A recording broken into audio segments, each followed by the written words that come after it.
Sometimes the summer we wait for our whole lives turns into the one we'll never forget, not because of love or laughter, but because of the silence that follows when someone disappears. Stephen could feel it in the air before he even said a word.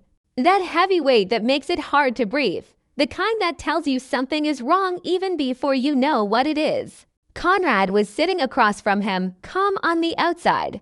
But Stephen's heart raced like he was about to start a storm with just a single sentence. The truth was burning inside his chest, and no matter how much he wanted to hold it back, he knew he couldn't keep it hidden any longer. The longer he waited, the heavier it became, pressing down on him like the summer heat that never lets up. The house was quiet, too quiet for a night at Cousins'. No laughter spilling through the walls, no music from Jeremiah's playlist filling the air. No footsteps running up and down the stairs. That silence was the cruel reminder. Something was missing. Someone was missing. Stephen had searched for the right way to say it, but there was no right way, not for news like this. He had walked the same path over and over in his head, tried to imagine Conrad's reaction, tried to soften it, but each attempt ended the same way. He saw Conrad's world breaking. He thought back to the last time he saw Jeremiah. The way his smile made everything seem easy. The way his voice carried a kind of hope that made people believe summer could last forever. But now that smile was gone, that hope stolen by the sudden void of his absence. Stephen remembered the texts, the unanswered calls, the rising panic when hours turned into a day. The moment it stopped being nothing and turned into everything. And now he was here, standing at the edge of tearing apart the only family that still felt whole. Conrad looked up, sensing Stephen's unease. His eyes searched, curious at first, then more serious. It was always hard to hide anything from him. He could read Stephen like a book, could pick up on every shift, every pause. "What is it?" Conrad finally asked, his voice low but steady, like he was bracing for something. Stephen opened his mouth, closed it again, fighting to find the strength. The words felt jagged, too sharp to speak, but silence was worse. His chest rose and fell, his jaw clenched, and then, quietly, he began to let it out. There's a moment, just before you break the news, when time feels strange. The seconds stretch long, but your thoughts rush fast, colliding and tangling, making it hard to focus on anything but the truth you're carrying. Stephen felt that weight twisting inside him. His throat was dry, his stomach tight. He wanted to protect Conrad from the pain, but protecting him meant lying, and lying meant letting the fear grow bigger than both of them. And so, he let go of the last bit of hesitation he had been holding onto. And the first words began to form on his lips, trembling as though the night itself didn't want to hear them. The words hung between them before they were even spoken. Stephen's lips parted, and Conrad could already sense that this wasn't just another late-night confession, not some trivial summer story. It was heavier than that, heavier than the walls around them, heavier than the ocean outside that kept crashing as if it already knew. Stephen's voice came out softer than he expected, almost like it was borrowed, not his own. But the softness didn't make it easier. In fact, it made it worse. "Conrad, Jeremiah's not here." It wasn't enough. Conrad frowned, waiting for more, the silence demanding an explanation. His chest tightened as he leaned forward, his eyes locked on Stephen like he was searching for the missing pieces in the spaces between his words. Stephen forced himself to continue, every syllable like dragging stones across his tongue. "He didn't come back last night. I've tried calling, I've tried texting, nothing. He's not answering. No one's seen him since yesterday." The room swallowed the confession. It didn't echo, didn't move.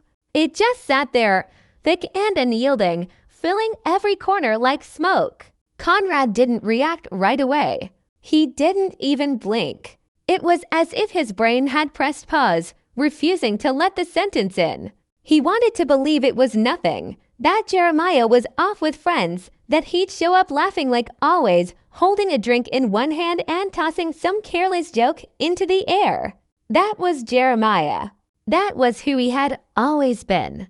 But the look on Stephen's face told a different story, one without laughter, without comfort, Conrad pushed back in his chair, his body suddenly restless, his fingers tapping against the table as if motion could undo what he'd just heard.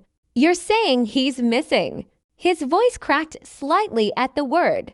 It sounded foreign, dangerous. Missing. That wasn't a word you threw around in summer. Missing belonged to headlines, not to brothers. Stephen nodded, his throat too tight to speak again right away. He hated the word as much as Conrad did, but there was no other way to name it. Jeremiah wasn't just late. He wasn't just avoiding calls. He was gone. And the fear in Stephen's chest had been growing like a shadow he couldn't outrun. He had tried to hide it all day, had tried to pretend it was nothing, but now the truth was in the open, and it was bigger than either of them. Conrad stood abruptly, his chair scraping against the floor. The sharp sound cut through the stillness like a blade. His breath came fast, his hands flexing, restless with energy he couldn't control. He started pacing, his footsteps quick and uneven. Every step was a battle between panic and denial. He wouldn't just disappear. Not Jeremiah. He wouldn't do that to me, to us. His voice broke, the name caught in his throat before it could be said aloud. He bit it back, turning away, staring out the window, as if the answer might be waiting in the darkness outside. Stephen wanted to reach out, to anchor him, but he stayed where he was, his own body frozen with guilt. He felt like he had failed already, like he should have stopped this from happening, like he should have seen it coming. His mind replayed every detail of the past day, every little thing Jeremiah had said or done, searching for clues that might explain why, or how, or where he could be now. But no matter how hard he searched, the picture stayed blank. Conrad pressed his palms against the glass, his reflection staring back at him, pale and fractured in the dim light. His shoulders shook, but his face was set, holding back the flood. "We have to find him," he whispered, almost to himself at first, but then louder, sharper, turning back to Stephen with eyes that burned. "We have to do something. We can't just sit here." Stephen nodded quickly, almost too quickly, as if agreeing could erase the helplessness he felt. He wanted to promise Conrad everything, to say they'd find Jeremiah before the night ended, that it would all go back to the way it was. But promises were dangerous now. Promises felt like lies wrapped in hope. And the last thing either of them could survive was another lie. Still, he found the courage to answer, his voice low but steady. Even if his heart wasn't, "We will. We'll find him." "I'm not letting this go, not for a second." For a moment, their eyes locked, both of them standing on the same cliff edge, neither knowing how far the fall would be. But the fear in their gaze was matched by something else, determination, fierce and raw. Jeremiah was gone, but as long as they were breathing, they wouldn't stop until he was back. The night outside pressed against the windows like it was listening. Every shadow seemed thicker, every sound sharper, as though the world itself was holding its breath along with them. Conrad hadn't sat back down since Stephen told him. His energy pulsed through the room, restless and jagged, like a storm bottled up in a too small space. Stephen watched him pace, the floor creaking under every step, and wished he could pull the words back into his mouth, rewind the night, start over. But there was no undoing it. Jeremiah was missing, and now they both had to carry it. Conrad finally stopped pacing and turned back to Stephen. His jaw was tight, his hands clenched into fists at his sides. "We're wasting time." His voice wasn't loud, but it carried a sharp edge that cut through the heavy air. Stephen blinked, startled by the urgency. Wasting time doing what? Just sitting here. Jeremiah could be anywhere. What if he's hurt? What if Conrad cut himself off, shaking his head as if the thought itself was poison? He couldn't say it. He wouldn't. Stephen stood slowly, his legs heavy but steady. I've already checked his phone. No new messages. His car's still outside. It doesn't make sense. The facts tumbled out, each one colder than the last. Every detail pointed to the same conclusion. Jeremiah hadn't just wandered off. Something bigger, something darker, was pulling at the edges of the truth. Conrad's eyes burned with frustration. So what do we do? We can't just sit around waiting for him to come back. The room felt smaller with every second, like the walls were closing in, pressing them closer to decisions neither of them wanted to make. Stephen swallowed hard. Will retrace his steps. Start from yesterday. Someone had to see him. Someone knows something. His voice steadied as he spoke, the weight of guilt turning into determination. For the first time that night, Conrad stopped moving. His shoulders rose and fell, his breath unsteady, but there was a flicker of clarity in his eyes. Okay, we start now. We go everywhere he could have been. We don't stop until we know. The urgency in his voice lit a fire under both of them. Conrad grabbed his jacket, his movements sharp, as if motion alone could beat back the fear creeping in. Stephen followed, his chest heavy but his mind racing ahead. Every memory of Jeremiah flashed like snapshots, his laughter at the pier, his voice echoing down the hallway, the way he leaned against the railing at sunset, carefree, untouchable. Those images felt like ghosts now, reminders of what was slipping further away with each minute. Outside, the air was colder than it should have been for summer. The waves crashed against the shore, louder, rougher, as if echoing their panic. The streetlights stretched shadows across the road, and each corner they turned felt like a question without an answer. Conrad walked ahead with quick strides, his jaw set, his body tense like he was fighting an invisible clock. Stephen trailed behind, his eyes darting into every alley, every dark space, half expecting Jeremiah to appear, smiling, ready to laugh at how worried they'd been. But no such comfort came. They retraced the path Jeremiah had taken the day before. The boardwalk, where his sneakers had slapped against the wood as he teased Stephen about his terrible aim at the arcade. The diner, where he had left his half-eaten fries and promised to be back later. The beach, where his footprints faded into the tide like they had been waiting to disappear. Each place felt emptier than the last, as if Jeremiah's absence had hollowed them out. Conrad's frustration grew with every step, his silence heavier than words. At last, he stopped and turned to Stephen, his voice breaking through the night. What if we're already too late? The question slipped out before he could catch it, and once spoken, it lingered, cruel and uncheckable. Stephen's stomach twisted, but he forced himself to answer. We can't think like that. If we give up now, then he really is gone. We have to believe he's out there, that he's waiting for us to find him. His words trembled, but there was steel beneath them. He had to believe it, for both their sakes. Conrad stared at him, searching his face for something, faith, certainty, anything to hold on to. And for the first time since the night began, a flicker of trust passed between them. Not in the situation, not in the odds, but in each other. The silence stretched again, but this time it wasn't as suffocating. It was the silence before a decision, the quiet that comes when two people realize they're about to step into the unknown together. Conrad nodded, his eyes hardening. Then we keep going. We don't stop. Not until Jeremiah's back. And just like that, the night around them shifted. It wasn't just fear anymore.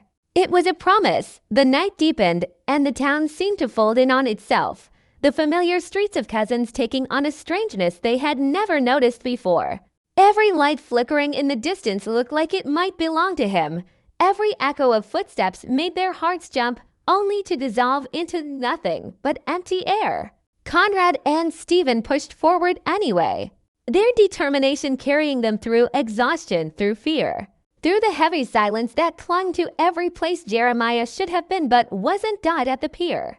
They found his sweatshirt draped across the railing, the one he wore almost every other night when the ocean breeze turned sharp.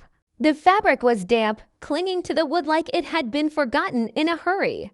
Conrad froze when he saw it, his face tightening as he reached out and grabbed the sleeve. He held it close, like it was proof that Jeremiah had been here, that he was still real and not just some ghost they were chasing through the shadows. He wouldn't just leave this, Conrad muttered, his voice low, almost breaking. Not him. Stephen's throat tightened. The sweatshirt was too much like a breadcrumb, a signal, a trace of someone who didn't want to be lost. Or worse, someone who didn't get the choice. His eyes scanned the water, dark and endless, the waves swallowing everything they touched. Fear pricked at his skin.